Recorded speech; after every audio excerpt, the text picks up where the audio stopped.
¿Cómo están? Buena jornada para todos, bienvenidos. Vamos a abrir esta agenda abierta hoy con varios temas. Hay un último minuto incluido que a esta hora conmueve el mundo, un pronunciamiento. Vamos a empezar con nuestras preguntas en Twitter, así pueden sumarse y pueden empezar a debatir, a responder, a participar también en los temas que vamos a abordar en el análisis.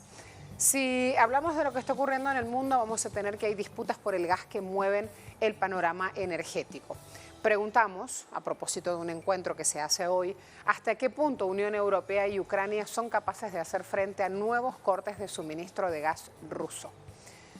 Allí algunas de las opciones para responder: el tema del gas abasteciendo todo el continente europeo, Europa del Sur sobre todo, y esta puja es muy fuerte, hay que conocer un poco más para entender que no solo el crudo, también el gas, también nuestros recursos naturales en este momento están allí como herramientas en medio de la disputa cruzada que hay entre distintas potencias o actores económicos.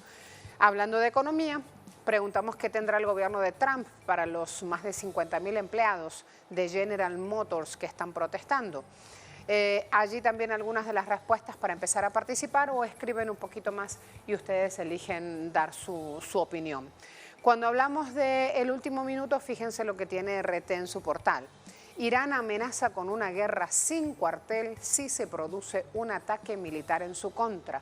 Un pronunciamiento de hace escasos minutos: Irán no quiere un conflicto armado, pero si sufre un ataque militar de Estados Unidos o Arabia Saudita, se verá obligado a entrar en una guerra sin cuartel. ¿Quién lo dijo? El ministro de Exteriores de ese país, Mohammad Javad Zarif, a la cadena estadounidense CNN. El responsable de la diplomacia iraní aseguró que Teherán espera evitar esta situación, pero que no volverá a negociar con Estados Unidos hasta que el país cancele todas las sanciones en su contra, como sucedió en el momento en el cual Irán firmó este plan de acción integral conjunta, por sus siglas en inglés, JCPOA, una firma que se dio en el año 2015, que en español y de este lado del mundo conocimos justamente como la firma del Acuerdo de Irán, en el cual potencias mundiales tomaron decisiones, levantar sanciones a cambio de algunas cuestiones que hasta ahora, de algunas exigencias que hasta ahora Irán cumplió. Así dadas las cosas, entonces vamos a arrancar con nuestro primer tema, vamos a empezar a desplegar nuestra agenda. Este jueves se celebra en Bruselas la tercera ronda de las negociaciones trilaterales entre la Comisión Europea, Rusia y Ucrania sobre el tránsito de gas a través de esta nación hacia los países miembros del bloque comunitario. En paralelo a estas conversaciones, donde también participarán representantes de las empresas energéticas rusas Gazprom y Naftogaz, se llevan a cabo una serie de encuentros bilaterales. Esta nueva ronda de negociaciones se realiza tan solo pocos meses de culminar el contrato actual de tránsito de gas ruso hacia Europa. Hoy en Agenda Abierta analizaremos la importancia de estas negociaciones para los países involucrados y en especial en el bloque europeo.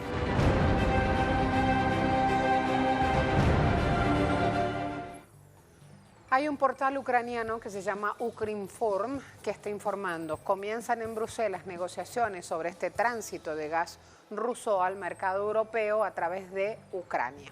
Según este medio de comunicación, ya iniciaron las bilaterales Comisión Europea y la delegación ucraniana. Cuando terminan, será el momento en el cual estos dos actores económicos se reúnan con representantes de Rusia. Esa comisión está encabezada por el ministro de Energía, Alexander Novak. Estas reuniones, llamadas a tres bandas, porque son tres los involucrados allí, buscan establecer cada una de las pautas de un nuevo contrato de tránsito de gas ruso hacia la Unión Europea. Se prevé que los resultados de estos encuentros sean informados a eso de las 5 de la tarde, o sea, ya terminando toda la jornada de trabajo. Fíjense además, encontramos otros puntos para ir contando la importancia de este evento. Cuando hablamos de que Europa depende del gas ruso, ¿de qué hablamos? Hay una empresa que se llama Gazprom, que es estatal, rusa, y que aumentó en el año pasado, 2018, su cuota en este mercado comunitario europeo hasta 36,7%. Esto significa que las exportaciones llegaron a 201.800 millones de metros cúbicos de gas, 3 veces más que el volumen suministrado a Europa por otros productores en conjunto. Una cifra que supone además 2,5 puntos más en comparación con el año anterior y todo un récord para Gazprom. Allí tienen entonces estos puntos resumidos para entender cuando hablamos de dependencia qué es lo que pasa. Tenemos una pregunta en Twitter. A medida que vamos abriendo información sobre este tema que no es muy abordado desde el lado de Latinoamérica y que lo hacemos justamente porque estamos en una coyuntura energética, pusimos este interrogante en Twitter. En vez de preguntar quién gana y quién pierde, preguntamos hasta qué punto Unión Europea y Ucrania son capaces de hacer frente a nuevos cortes de suministro de gas ruso. ¿Qué queremos preguntar con esto? Si las negociaciones hoy no llegan a buen término, ¿qué pasa entonces? ¿Quién gana? ¿Gana Rusia? ¿Gana Trump? ¿Son capaces Unión Europea y Ucrania de prescindir justamente de Rusia a la hora de lograr suministro de gas? Hablamos de un componente fundamental en este mercado. Me voy con una colega, escritora también, investigadora argentina, Estela Caloni, a abrir el panorama justamente y generar debate sobre este punto. ¿Cómo te va, Estela? Bienvenida. ¿Cómo les va? ¿Cómo están ustedes? Muy bien, amaneciendo aquí en Caracas, una Caracas tranquila y con muchas repercusiones políticas, pero en este caso hoy nos abocamos a otro punto y en este caso tiene que ver con Rusia y con la Unión Europea y con Ucrania y con ese gas que tanto lo necesitan. Cuando introducí el tema acá, Estela contaba que hablar de lo energético no es solo hablar de crudo, así que vamos por ese punto a meter a todos en tema. ¿Qué te parece? Perfecto, sí. Nosotros tenemos un momento muy especial con el tema de las negociaciones entre Rusia y Ucrania, ¿no? Y sobre todo porque, sabemos nosotros cuál es la situación energética en este momento en el mundo. Yo no lo pude escuchar en la introducción que hicieron ustedes, pero creo que yo daba mucha importancia en el terreno del avance extraordinario que ha tenido en este momento un poco inesperado, todo lo que para resolver una serie de temas entre Ucrania y Rusia. Ahora, el momento en que la situación que tiene Ucrania, las faltas que tiene Ucrania, pero que también de alguna manera yo creo que alcanzan también a todo lo que se ha perdido en Europa por el tema de las decisiones del presidente de Estados Unidos con respecto a Rusia y su relación con su vieja y buena relación con Europa en este sentido, proveyendo el gas y toda esta situación que se ha dado a través de los últimos tiempos y sobre todo de la tragedia que se vivió en Ucrania en su momento, ¿no? También creo yo que a mí me había interesado mucho todo lo que se daba en cuanto al canje de prisioneros, que esto entre Rusia y Ucrania, que me parece que es una medida muy importante para solucionar toda la otra serie de problemas, es decir, que hay un camino abierto que hasta hace un tiempo parecía que era imposible, sobre todo a partir del nuevo gobierno de Ucrania. ¿Eso qué implicará? ¿Qué huella dejó Poroshenko ahí sembrada o abierta con Estados Unidos para que esté pasando esto hoy? Exactamente, yo creo que sí, pero creo que también ha habido las propias necesidades reales de Ucrania, porque esto tampoco se contaba con que tanto Ucrania como otros países europeos fueron obligados de alguna manera adherirse a las políticas estadounidenses, a las políticas de Trump y sobre todo su relación tan compleja con Rusia, que esto sí abre una puerta totalmente, que parecía totalmente cerrada entre los ucranianos y Rusia. Creo que esto va a dar lugar a otro momento político que va a incidir sobre todas las relaciones de Rusia con Europa y que tienen que desafiar inevitablemente las propuestas estadounidenses respecto a esta situación, ¿no?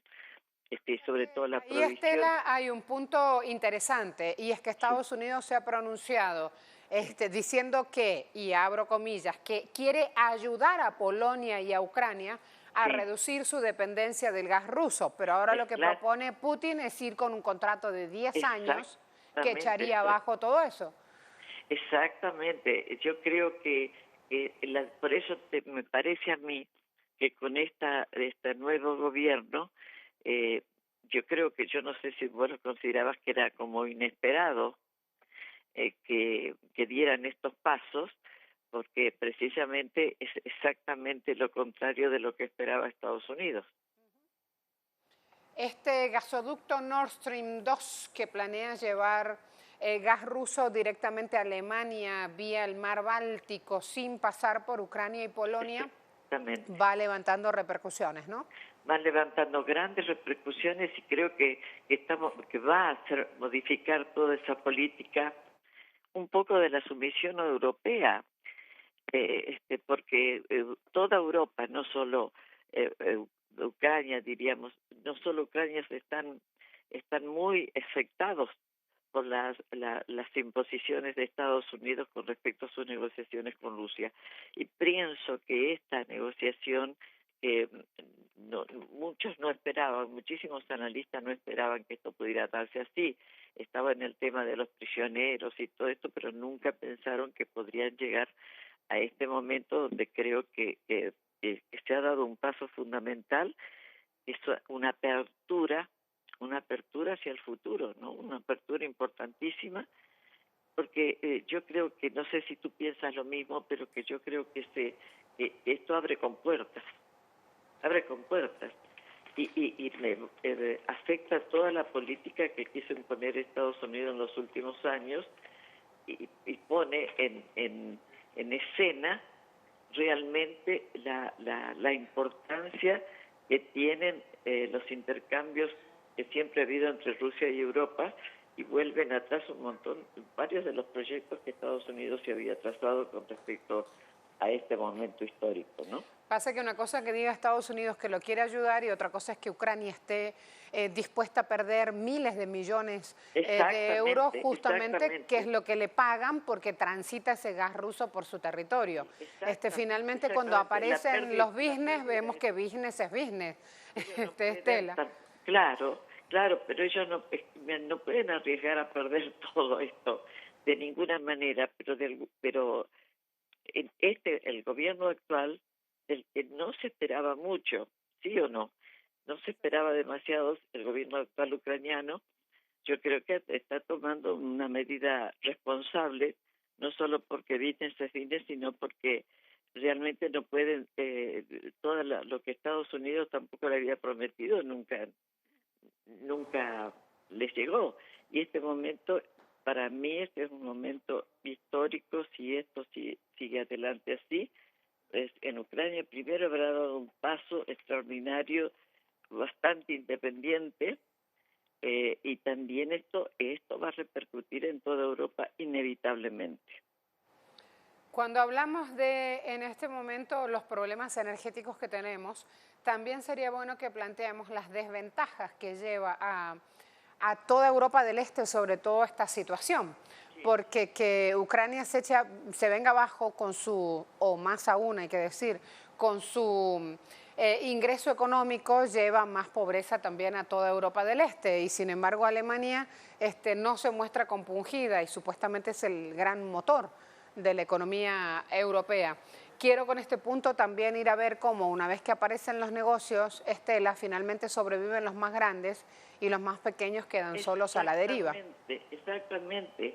Esto es lo que un poco está sucediendo, pero también yo no sé si lo estamos observando últimamente, desde mi punto de vista, Europa había como sacrificado muchísimos elementos de soberanía a las decisiones de Estados Unidos. De tal manera yo personalmente tenía una visión de una especie de una gran colonia civilizada con gobernantes que en todo momento, como en el caso de Venezuela y en otros casos, se adaptan a las políticas de Estados Unidos como que en una obediencia debida que se está cuestionando en estos momentos. Las están cuestionando los mismos pueblos europeos porque están perdiendo, y en esto creo que es importantísimo, como decir, para lo que está pasando en Europa del Este, las situaciones económicas que se están dando y la falta de como de acercamiento la falta de respuestas que ha tenido Estados Unidos, especialmente en el caso ucraniano, porque una cosa fue llevarlos a la situación que los llevaron, porque sabemos muy bien cómo se produjo toda la situación en Ucrania. Nosotros los conocimos, ¿te acuerdas que tratamos durante mucho tiempo, se estuvo tratando el tema de Ucrania? Y que sea Ucrania la que tome una decisión, se tienen que salvar. Estados Unidos no les puede proveer, quedarían en una situación de miseria absoluta si cumplieran los objetivos de Estados Unidos. No pueden hacerlo, y Estados Unidos tampoco ha cumplido en absoluto con todo lo que se prometió a Ucrania. Europa también, desconocimiento, por ejemplo, en América Latina nuestras negociaciones han sido siempre considerando las asimetrías, por lo menos esto es lo que planteaban en los mejores momentos de nuestra integración. Estábamos planteando todas estas situaciones. En Europa hay un irrespeto absoluto y una desconsideración con el problema como vos decís, de los países más pequeños y de los países que están en situaciones pero muchísimo más atrasadas que el resto de Europa. Entonces, yo creo que por eso señalo que esta negociación de Rusia con Ucrania en este momento histórico, con el problema energético, con el problema del retraso europeo por haberse metido en todas estas guerras en las que no le correspondía estar, con todos los sucesos que están habiendo, sobre todo en el tema de Irán, y con todo lo que quiere imponer Estados Unidos a Europa, creo que esto abre un camino muy distinto para toda la situación en los países europeos y para Europa del Este, de moverse de alguna manera un poco más independiente, y esto puede suceder a partir de las decisiones que se tomen en las negociaciones de Ucrania y Rusia. Gracias, Estela. Hasta la próxima. Hasta la próxima. Y un abrazo para ustedes, para Telesur y para Venezuela. Muchas gracias. Preguntamos mientras tanto en Twitter, ¿hasta qué punto Unión Europea y Ucrania son capaces de hacer frente a nuevos cortes de suministro de gas ruso? 28% dice no son capaces, 61% dice Rusia gana y 11% dice Trump gana. Y desnuda toda esta cuestión justamente cómo se le va cortando justamente a Estados Unidos este suministro. Este mercado es muy, muy apetecible para Estados Unidos y sin embargo hoy quien va ganando esa pulseada ahí con infraestructura en marcha, con este gasoducto que se llama Nord Stream y buscando acabar justamente con dependencias es Rusia. Para ir a la pausa les voy a mostrar solo un pedacito, un adelanto que han puesto de esta entrevista que hizo el expresidente de Ecuador, Rafael Correa, al presidente de Venezuela, Nicolás Maduro. Esta es una entrevista que con este adelanto tiene declaraciones muy, muy fuertes y que a partir de este momento empezamos a rodar video. ¿Qué ha dicho el presidente Nicolás Maduro? Y genera este titular: yo comparo a Trump con la era de Hitler. Así entonces avanzamos. Incluso si fueran sanciones, ¿con qué derecho? ¿En función de qué marco legal internacional? Por eso yo digo algo que no es exagerado. No es exagerado, Rafael, y lo digo aquí en tu programa tan prestigioso. Donald Trump tiene una especie de obsesión y de odio contra el pueblo latinoamericano en general, contra los refugiados, contra los migrantes, pero tiene un odio especial contra el pueblo de Venezuela, contra nuestra historia.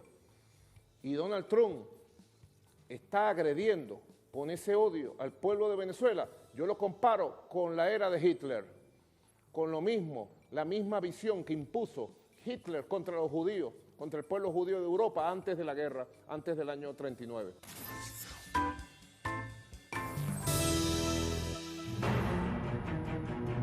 Alrededor de 50.000 trabajadores de la General Motors continúan en huelga nacional para exigir un nuevo contrato colectivo y mejoras salariales. La huelga comenzó luego de que las conversaciones entre el gigante automotriz y la Unión de Trabajadores Automotrices sobre las condiciones de los contratos no alcanzaran un mutuo acuerdo. Como medida de represalia contra los manifestantes, la gerencia de General Motors anunció el retiro de la cobertura médica sin previo aviso, pese a que el gigante automotriz se había comprometido a pagárselo hasta el fin de este mes, afectando a más de 30.000 familias y dejando en estado crítico a miles de niños y adultos que se encuentran en tratamiento, especialmente asma y quimioterapia. Los trabajadores calificaron esta medida como injusta y desigual por los años trabajados para la empresa, quien hace un año se vio beneficiada con un ingreso de más de $100.000 millones. Hoy en Agenda Abierta veremos las exigencias de los trabajadores y veremos cuál ha sido la respuesta del gobierno ante esta desigualdad e injusticia a la cual se enfrentan los trabajadores.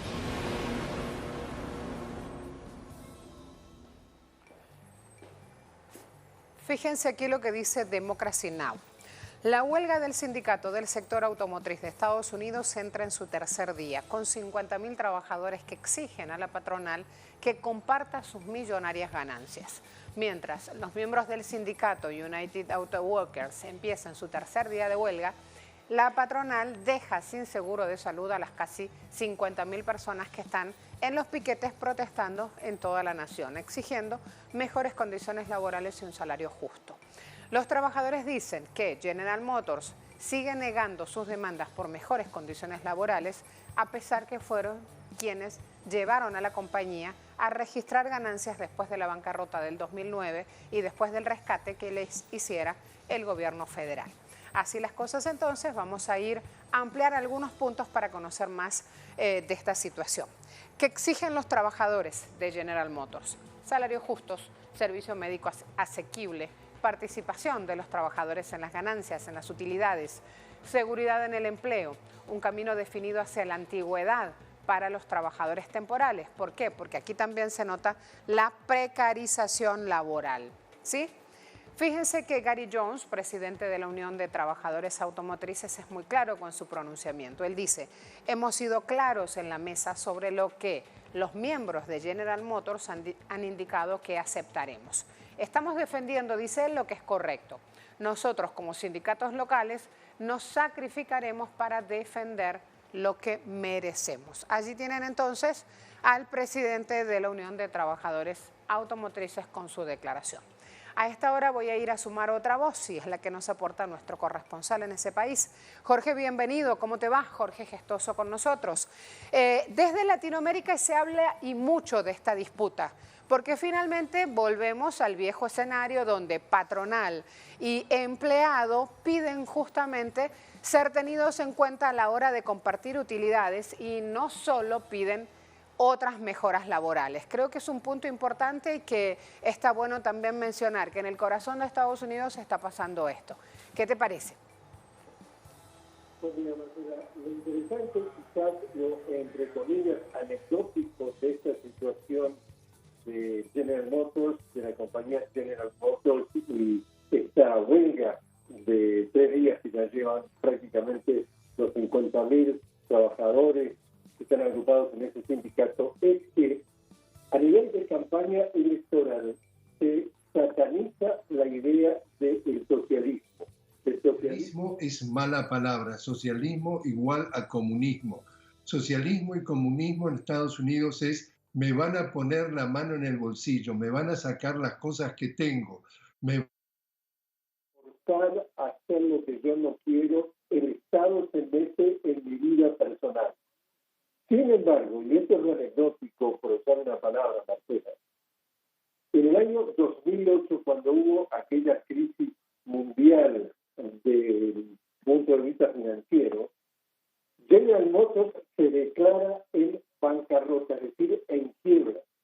Y entonces los trabajadores, pero esta parte es quizá lo más interesante, Marcela, el Estado calcula, el gobierno que regula el Estado, evalúa que es más sano para el interés de todos los estadounidenses que el Estado salga a rescatar con dinero de todos, del pueblo, de los 300 millones de estadounidenses, a esa empresa, porque las consecuencias de una quiebra o una bancarrota desde el punto de vista social, desde el punto de vista de empleo, podrían ser mayores. Entonces, lo paradójico es que a la hora de salvar a General Motors, una decisión socialista que fue: nosotros, el pueblo estadounidense, estamos salvando a esta compañía, fue la que le permitió que de alguna forma se volviera a parar, a salir de las cenizas.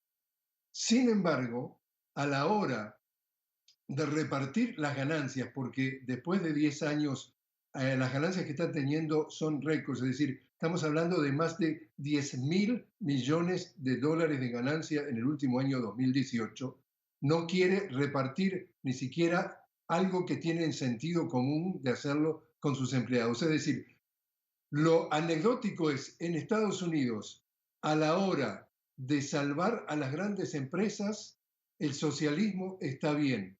A la hora de repartir las ganancias, el capitalismo es el que impera. Y en ese contexto sucede entonces esta huelga. Los empleados le están diciendo a General Motors: necesitamos un mínimo de seguridad, porque, por ejemplo, hay de 2 a 3 plantas que algunas de ellas quedarían prácticamente cerradas a partir ya de enero del 2020. Entonces le están diciendo: bueno, por lo menos denos seguridad de empleo, por lo menos denos un seguro de salud que represente nuestros intereses, por lo menos repartamos las ganancias que los sacamos a ustedes de las cenizas, los levantamos, nosotros, el pueblo, como una decisión socialista y nuestro trabajo muy, muy duro, lo salvamos. Ahora llegó la época o el momento de que la marea se dé vuelta y usted reparta parte de esas ganancias. A pesar de eso, la gerencia, la dirección de General Motors está siendo sumamente dura. Como tú dices, ya estamos en el tercer día. Fíjate que están perdiendo por lo menos 50 millones de dólares por día. Podría llegar a perder incluso más de eso. Y no solamente está salpicando aquí en Estados Unidos esta huelga, sino ayer se supo que temporalmente están despidiendo a 1.500 trabajadores en Canadá, la General Motors. Es decir, el tema parece ser que es una avenida de una sola vía y no se está escuchando la voz de 50.000 trabajadores que fueron las que le permitió a esta gran corporación, que es la más importante desde el punto de vista automotriz en los Estados Unidos, estar donde está y volver a ganar enormes fortunas. Marcela. ¿Sabes qué es interesante también, Jorge, ver en esto el efecto contagio? Porque estamos en año electoral, si General Motors está en esta situación, el Estado de alguna manera echa su auxilio para salvaguardar estos puestos de trabajo y que empiecen a moverse los pedidos, porque los autopartistas también empiezan a reclamar después del tercer día de huelga. ¿Qué pasa si asume el gobierno nacional una medida de salvataje con General Motors y hay otra cantidad de empresas que están en una situación idéntica? Bueno, la filosofía del presidente Trump, que le ha dado popularidad dentro del 1%, es decir, de las grandes corporaciones, el discurso es absolutamente desproteger. Y la palabra creativa que se usa para desproteger es desregular. Entonces, todo lo que tiene que ver con el tema sindical o todo lo que tiene que ver con el tema de las garantías de los trabajadores para enfrentarse a sus patronos, está absolutamente en contra. Y este tema también es interesante para una audiencia que no vive aquí en los Estados Unidos. Cómo el Partido Republicano, que representa la derecha desde el punto de vista político, ha desmantelado el movimiento obrero. En el año que llega al poder entonces Ronald Reagan, hace aproximadamente 30 años, 1 de cada 3 trabajadores estadounidenses estaba afiliado a un sindicato. Sistemáticamente es mala palabra también la afiliación a sindicatos, la defensa de los trabajadores a través de sindicatos. Y se encargaron de desmantelar a través del discurso justamente que se repite en los medios hegemónicos. Y hoy solamente 1 de cada 3 trabajadores está afiliado a un sindicato, es decir, aproximadamente el 11%. Y de ese 11%, el 8% están afiliados a sindicatos de trabajadores de empleos públicos, es decir, que los trabajadores de empresas privadas cada vez los arrinconan más para estar menos protegidos, para estar con poder de negociación a través de este grupo de organizaciones como son las organizaciones sindicales. Ese también es un tema que tiene que ver cómo están manejando el discurso y cómo están arrinconando entonces a los sindicatos y por ende a los trabajadores afiliados a los sindicatos, Marcela.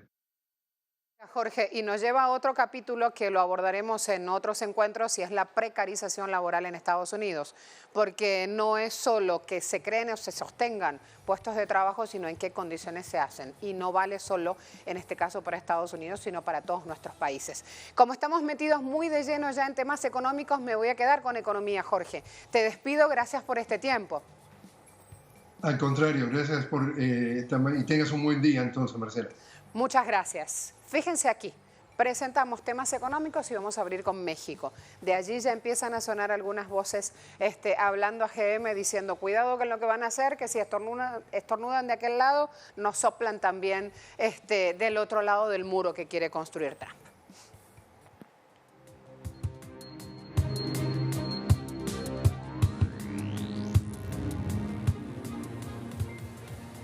Tenemos esta situación. Andrés Manuel López Obrador, presidente mexicano, reúne sus esfuerzos para poner máxima capacidad de producción en Pemex, que es la estatal petrolera. Vamos a mostrarles entonces los planes de desarrollo que han sido prioritarios en esta empresa. Siempre estamos hoy, miren qué abocados estamos a temas energéticos hoy en esta agenda abierta, porque sabemos que está a la orden del día. El órgano de gobierno de la Comisión Nacional de Hidrocarburos aprobó labores de extracción de crudo para el campo Hub y con ello ya se suman 16 planes de desarrollo prioritarios de los 20 contemplados por Pemex. Las autoridades prevén que la producción acumulada de los 16 planes sumen 298,000 barriles de petróleo y 890 millones de pies cúbicos de gas al día en su pico productivo. Igualmente, el monto de inversión asociado a los planes asciende a los 7.711 millones de dólares, con 113 pozos petroleros.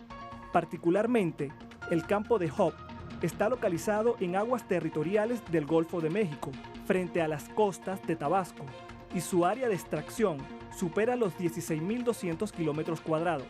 De este campo se extraerán en su límite económico de asignación hasta el año 2029 más de 31 millones de barriles de petróleo y 56,000 millones de pies cúbicos de gas.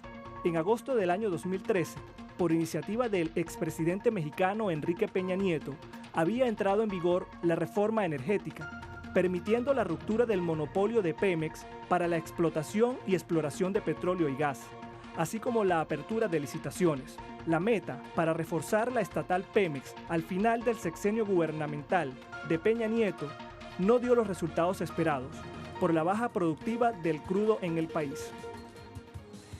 Y la Reserva Federal de Estados Unidos, Fed por su sigla, rebajó nuevamente las tasas de interés en 1/4 punto. Cuando la balanza no da bien, Fed aparece ahí, sigue con el camino que abrió en julio pasado, rebaja tipos de interés en 25 puntos básicos, los deja en el 1,75% al 2%.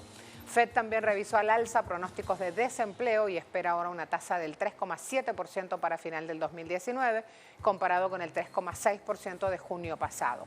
Jerome Powell, en imagen, es el presidente de la Fed, explicaba que este recorte de las tasas responde al cambio en el escenario mundial de crecimiento. Hay tensiones comerciales y allí entonces sobre eso se va moviendo Fed. El presidente Trump calificó a los miembros de Fed de estúpidos y les exige bajar las tasas a 0 o menos para refinanciar la deuda del país, la deuda estadounidense.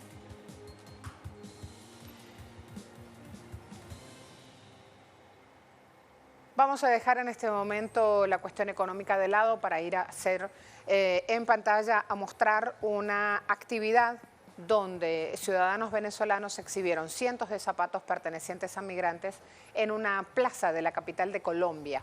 ¿Qué quisieron hacer con esto? Llamar la atención del mundo acerca de los problemas que los afectan.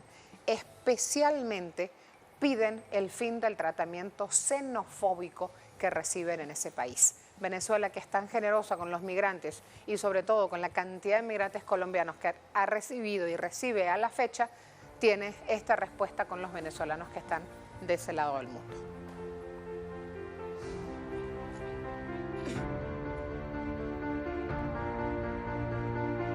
Entender que tenemos un deber de abrazar a nuestros hermanos migrantes, refugiados y colombianos retornados. Que la xenofobia no puede ser campaña política. No podemos jugar con los sueños de una persona que tuvo que dejarlo todo. Probablemente aquí hay zapatos de personas que empezaron con un sueño, pensando que iban a mejorar, que iban a llegar a Bogotá o a cualquier parte y no pudieron lograrlo pues, porque en el camino se encontraron con demasiados tropiezos.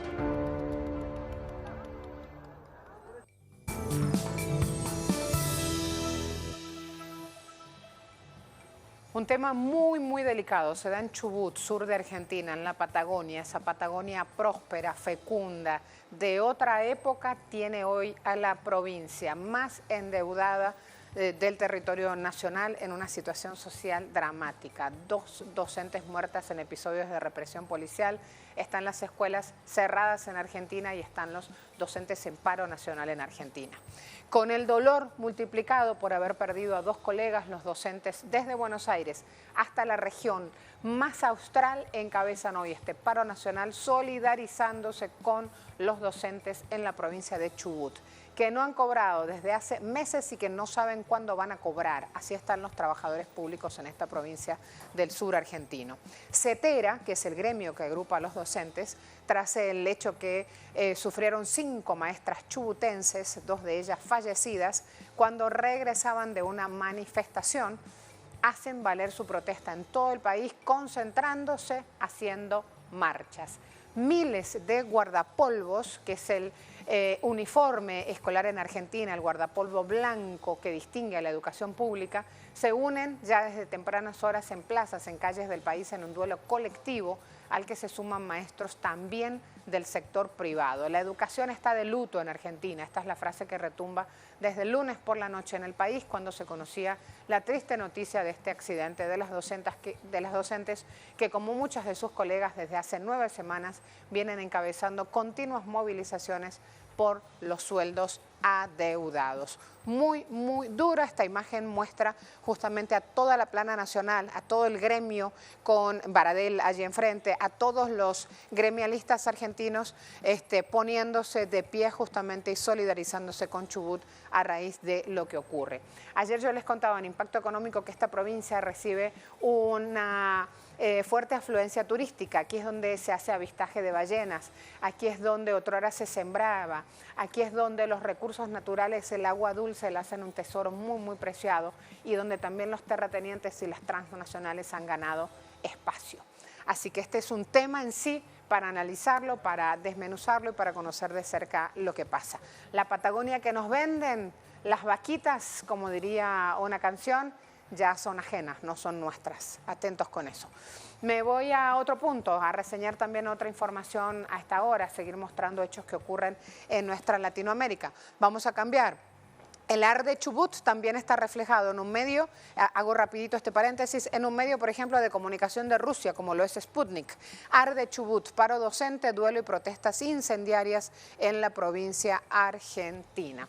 El gobernador de la provincia patagónica de Chubut a esta hora recibe múltiples pronunciamientos y un pedido que renuncie a Arcioni afuera, es lo que le están diciendo. 2 maestras murieron en un siniestro vial cuando volvían de una de las protestas que se viven en el distrito hace 2 meses, reclamando sueldos atrasados, es lo que está reseñando Sputnik. Fíjense cómo en el medio del frío, en el medio de lo que pasa, se sale justamente y se muestra en lucha la sociedad chubutense. Una foto que es cortesía de la Asociación de Trabajadores de la Educación de Chubut, es la que eligió Sputnik para mostrar. Me voy además a otro hecho, en este caso, Adriana Cardoso con Ryanair, una empresa aeronáutica donde sus trabajadores están en huelga. Vieron que yo les hablé que de lo que pasa en GM no es solo Estados Unidos, ese modelo es la cuestión, ese modelo donde una empresa saca toda su ganancia de el esfuerzo y la espalda del trabajo de sus empleados es lo que está en pugna. Adriana Cardoso más avanza sobre esta cuestión. Cuando quieras. Sí, buenas tardes a todos desde Madrid. El sindicato de pilotos de Ryanair denuncia que están recibiendo amenazas y coacciones en lo que es el primer día de huelgas convocadas contra esta aerolínea. Denuncian que, desde este sindicato que se llama SEPLA, denuncian que Ryanair está contactando a todos los pilotos vía carta para calificar todos los vuelos como si fuesen servicios mínimos y de esta manera afectar al derecho de huelga y no producir cancelaciones para la compañía. Lo cierto es que estos intentos de boicot de huelga están teniendo un gran impacto, ya que la huelga no está teniendo toda la repercusión que debería. Solo se han cancelado 14 vuelos por el momento. Hay 6 días de paros convocados, hoy es el segundo, y en estos paros convocados tan solo se ha cancelado, como decíamos, 14 vuelos y la compañía ha asegurado que el 95% de los vuelos no solo han salido, sino que han salido a tiempo. Es por ello que todos estos tripulantes de vuelo de Ryanair que habían convocado estos paros para denunciar el cierre de las bases en Gran Canaria, en Tenerife Sur, en Lanzarote o en Girona, 4 provincias españolas, por ello están denunciando que se está boicoteando este derecho a huelga. Dicen que también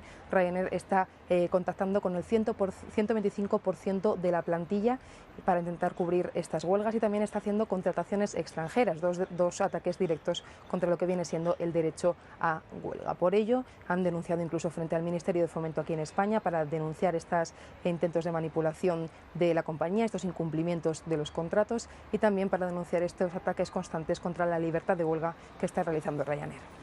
Gracias, Adriana. El presidente sudafricano denunció una guerra brutal y muy violenta contra las mujeres en su país. Dio un discurso ante el Parlamento. Cyril Ramaphosa se llama el presidente. Allí en ese discurso resaltó: las estadísticas oficiales muestran que 1 de cada 5 mujeres sudafricanas mayores de 18 años sufrió violencia física a manos de su pareja. Indicó Ramaphosa: el año pasado, 2.700 mujeres y más de 1.000 niños murieron a manos de otra persona. Esto quiere decir, fueron asesinados. Mientras que cada día la policía recibe más de 100 denuncias, más de 100, repito, por violación, sin contar los muchos casos más de violación y agresiones sexuales que no son denunciados. Una situación terrible, a tal punto que el presidente de Sudáfrica da un discurso. Ante los hechos, anunció en la jornada del día jueves un plan de acción, un plan que va a tener alcance gubernamental, que es de emergencia para combatir la violencia machista y contra los menores, la violencia que se ejerce contra los menores. Prometió también destinar 68 millones de euros para cubrir las numerosas grietas que tiene el sistema en este punto. Un plan que él dijo se va a implementar por 6 meses, dijimos de emergencia, se centra en mejorar prevención, administración de justicia, que quien comete estos horrores reciba la sentencia judicial correspondiente, que el marco político y legal esté acorde a los tiempos de hoy, que los canales de soporte para las víctimas, los que ayudan, los que dan una mano, también estén en línea y, sobre todo, que se trabaje en empoderamiento económico de las mujeres. El primer punto, don Ramaphosa, es empezar por eliminar las brechas, pagar, eso le sugiero al presidente, lo mismo a los hombres que a las mujeres. Esto hay que entenderlo, sobre esto hay que hablar, hay que ir una y otra vez a implicar lo que lleva o concientizar lo que lleva a atacar la violencia machista. Fíjense que pusieron 68 millones de euros, que para Sudáfrica es un número importante, para empezar justamente a paliar todo lo que se necesita y echar abajo este gran flagelo. 68 millones de euros van a ir entonces con este fin a este sistema a empezar a trabajar, recién a empezar a trabajar una vez que se están dando estos números horrorosos que muestran este panorama. Ayer también leía, les debo en qué país aquí en Latinoamérica, el Estado ya empieza a legislar prohibiendo los castigos a los menores. Esta cosa de el chirlo, la nalgada, la cosa que parece que no, la oreja, el cabello, prohibido. Ya en Twitter les pongo, ya les debo el nombre del país. Pero empezar a trabajar atacando esa violencia es muy, muy importante. Hacerlo desde el Estado nos da una cobertura extra. Vamos a volver, pausa muy, muy cortita y sigo con otros temas.